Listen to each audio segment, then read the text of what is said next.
Halo semuanya. Hari ini hari Minggu sekitar jam 3-an di Kabupaten Pacitan.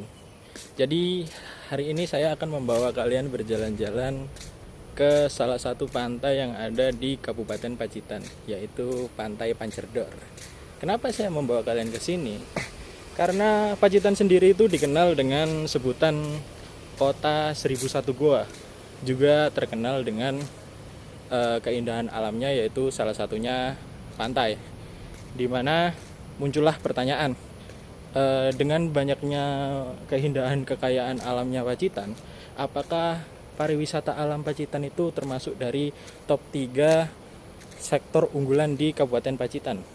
Jawabannya adalah tidak, karena dari literatur yang saya baca menyebutkan bahwa top 3 sektor unggulan dari Kabupaten Pacitan itu adalah pertanian, perkebunan dan perikanan, dilanjutkan dengan konstruksi, dan dilanjutkan dengan informasi dan komunikasi.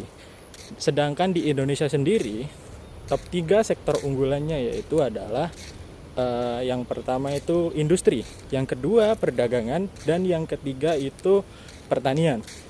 Berbeda jika dibandingkan dengan negara tetangga yaitu Malaysia, di mana Malaysia sendiri bisa memasukkan sektor pariwisatanya ke dalam top 3 sektor unggulan. Kenapa hal itu bisa terjadi?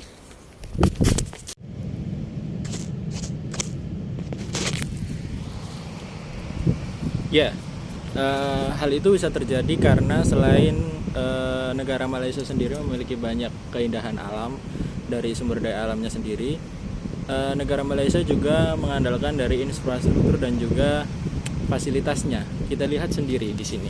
Di belakang saya ada pantai yang begitu indah, akan tetapi sebaliknya di belakangnya adalah hutan-hutan, mungkin mangrove atau apa, saya kurang tahu. Yang jelas tidak ada bangunan-bangunan akomodasi untuk penginapan, makanan ataupun yang lain sebagainya. Jadi kondisinya di sini adalah orang-orang datang dan berkunjung ke pantai, lalu menginapnya di kota-kota tetangga. Sebutlah saja seperti kota Yogyakarta ataupun kota Surakarta. Nah, berbeda sekali dengan negara Malaysia, di mana mereka memiliki keunggulan di kondisi geografisnya, di mana wisata-wisata alam seperti ini itu dapat dengan mudah dicapai melalui infrastruktur dan dapat mudah digapai baik melalui darat, laut maupun udara. Selanjutnya ada lagi yang menjelaskan kenapa Malaysia itu lebih superior pariwisatanya daripada Indonesia, yaitu adalah keberagamannya. Kenapa kok bisa keberagamannya? Padahal Indonesia sendiri memiliki keberagaman etnis maupun budaya yang lebih daripada Malaysia. Tentu hal itu memang benar terjadi, tapi keberagaman yang dimiliki oleh Malaysia itu lebih global. Hal ini dibuktikan dari etnis yang menghuni negara jiran tersebut, antara lain Melayu itu sendiri, etnis Cina, ataupun etnis Tamil dari India. Hal ini yang menyebabkan adanya banyak peleburan budaya dari ketiga etnis tersebut, mulai dari kebiasaan, langgam bangunan, bahasa, dan lain sebagainya. Dan dengan adanya etnis-etnis tersebut, sejalan dengan kampanye yang dibawa oleh brand ambassador dari pariwisata Pacitan itu sendiri, yaitu kampanye Malaysia Truly Asia, yang dimana memang jelas di sana terdapat potret dari seluruh negara Asia, dari mulai India, Cina, dan Melayu itu sendiri. Dan paling tidak dengan adanya ketiga suku ini atau ketiga etnis ini, wisatawan asing yang datang ke Malaysia itu bisa dari negara-negara yang memiliki mayoritas ketiga etnis tersebut. Jadi selain dari negara-negara yang memiliki ketiga etnis tersebut, Malaysia juga dapat menggait orang-orang wisatawan asing dengan citra dari Malaysia Truly Asia tadi, yang dibawa oleh brand ambasadornya Tourism in Malaysia.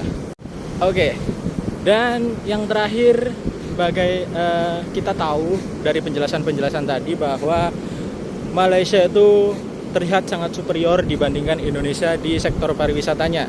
Akan tetapi saya melihat data dari Tourism and Travel Development Index yang dirilis oleh World Economic Forum, di mana Malaysia sendiri pada tahun 2013 itu berada di peringkat 25 dari 140 negara. Sedangkan pada saat itu di tahun yang sama, Indonesia itu berada di peringkat 70, di mana ini perbedaannya sangat jauh, lumayan jauh lah ya, dari 25 hingga 70. Akan tetapi tahun ini, tahun kemarin sebenarnya, yaitu tahun 2022, Malaysia berada pada peringkat 38 atau turun berapa belas peringkat daripada peringkat yang awalnya. Sedangkan Indonesia dari peringkat 70 di tahun 2013 dia naik hingga ke peringkat 32, bahkan melebihi Malaysia dan juga Thailand. Nah, kenapa hal itu bisa terjadi? Terus dari bacaan yang saya baca, disebutkan oleh Menteri pariwisatanya, yaitu sebentar saya lupa, Abdul Qadir Syekh Fazir, disebutkan bahwa pasca wabah SARS pada awal 2000-an, Malaysia pada sektor pariwisatanya mengalami penurunan yang sangat amat pesat, yang melonjak jauh. Dan dari data yang saya dapatkan di sheikhData.com, diketahui bahwa pendapatan pariwisata Malaysia pada tahun 2020 pasca COVID-19 kemarin itu turun jauh sekali, mulai dari 20 miliar US dollar turun hingga ke 58 juta US dollar.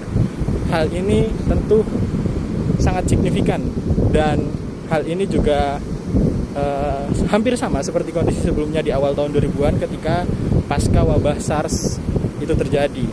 Nah, saya itu ingin tahu kira-kira pemerintah apakah sudah menyiapkan strategi atau bahkan mereka cuma mengandalkan strategi yang sudah ada sebelumnya yang dipakai ketika wabah SARS itu terjadi karena dinilai itu berhasil, atau ada strategi yang baru karena melihat tren dan perkembangan zaman yang begitu pesat. Nah, itu semua akan kita ketahui jika kita ikut the study excursion di University Sains of Malaya, Malaysia, di mana Departemen PWK ITS akan mengirimkan anak-anaknya ke sana. Jadi sampai jumpa di Malaysia.